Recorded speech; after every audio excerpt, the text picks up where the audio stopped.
operational requirements to efficiently conduct their responsibility of securing and protecting the President of the Republic of South Africa. But heads look set to roll. The ANC wants those responsible for inflated costs to be dealt with. Stern action must be taken against those involved in such fraudulent and corrupt activities, regardless of who was involved, what position they occupied, whether in the public or private sectors. Opposition parties are not convinced. But also to see Advocate Thuli Madonsela's report, the Public Protector's report, which will be independent, won't be politically connected to the government, and perhaps will give us a better insight into what happened at Nkandla. We do not believe the report contains the full truth yet. As COPE, we would still believe the only really accurate summary of what happened there would be forthcoming from the Public Protector. There was also reaction on the streets. I don't think everything was laid out to us. He has been exonerated from whatever. All eyes are now on Madonsela's final findings. All right, well, today the Public Protector, Advocate Thuli Madonsela, will reveal the content of that much-awaited Nkandla report. The SABC contributing political editor, Vuyo Mvogo, joins us now to preview that much-anticipated Nkandla report. Vuyo, a very good morning to you. Thanks again for joining us. Nkandla report is out today. Why should South Africans care? Well, it's a big deal because Ayanda, the president, is involved. There are serious allegations against the head of state that he benefited wrongly and perhaps unduly influenced the processes to the advantage of himself and his family. Those are very serious allegations. And this being an election year, I don't think he wants that. I don't think the political party he represents wants that. So hopefully today all will be cleared. We will know how the Public Protector arrived at whatever conclusions she may have arrived at, and whether, in fact, the president did indeed benefit handsomely from this transaction. And if not, of course, I mean, the Public Protector will have quite some explaining to do, because this saga has dragged on for a very long time. It's had the nation in like tenterhooks, and opposition parties have milked it for what it's worth. So it is D-Day for everyone, and a lot is at stake for everyone.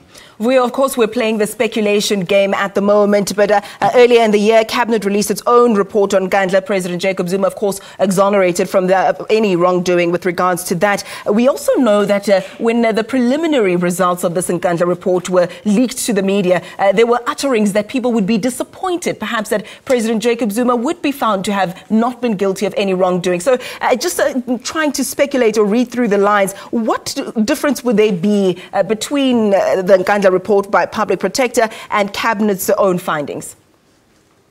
Well, obviously, if there are discrepancies, those will have to be explained, because you cannot have a situation where people have access to the same set of facts and they arrive at different conclusions. Now, part of the problem with the interministerial report is that one, at a perception level, that is that it is a state. You have state organs investigating a sitting head of state. So people, there are trust issues there. People just didn't believe that those organs would have the audacity and the courage to actually do the right thing. Now, whether indeed that is true or not is another matter. It is an issue of perceptions, and that issue of perceptions is in fact relevant. Now, on the other hand, there's issues of politics ahead of an election year and so on. And from where I sit, it's neither here nor there, because the ultimate test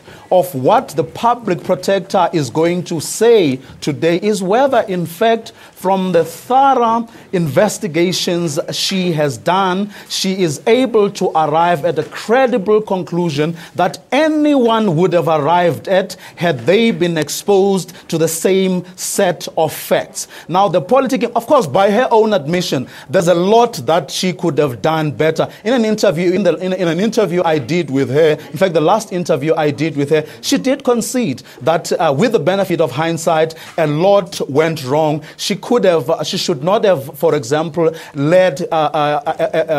led things to a situation where the state security agencies had to go to court. She did also concede that in spite of the fact that she believed that the leaks did not come from her office, that perhaps she should not have stated that as boldly as she did. But all of that is water under the bridge now, I believe, because the fact of the matter is whether, from what she's going to tell us today, anyone in her situation exposed to the facts that she has been exposed to would have arrived at the conclusion that she would have arrived at today. And that is the ultimate test of her report. Everything else becomes immaterial. Of course, if she finds that President Jacob Zuma indeed did not benefit or unduly benefit and had nothing to do with the processes that led to him benefiting through those security installations, and that it was the state that actually insisted on those installations, she'll be left with a bit of egg on her face. Vuyo, if I may interrupt, we actually want to show that clip that you were speaking about, that interview that you had with the advocate Madonsela, the public protector there. So let's quickly just roll that and get a bit more information as to what you were alluding to. The one thing that I have since thought about was when the court process started, perhaps during that period of shock and operating on adrenaline, I should have had a moment to sit down and perhaps picked up the phone and called Minister Khatebe and said, do we really need this? What is this? That's the only moment personally that I'm thinking that if it wasn't an adrenaline moment, I could have stopped that court process, because I think it opened a whole lot of risks. But let's talk about your staffers. You seem to be ruling out completely a possibility that your staffers may have been responsible for the leak. Let me tell you why that's problematic for someone like me. For the same reason, I had a problem with the Deputy Secretary General of the ANC suggesting that the leak could have perhaps only come from you. I have a problem with you suggesting that it could not have come from your office. People are people. And what if one of your staffers may have been frustrated? They wanted this thing to come out for whatever reason and then decided to leak it. How could you rule that out completely? On a balance of probabilities, it is least likely that the leak could have come from my staff, simply because there were many opportunities to do it and it wasn't done.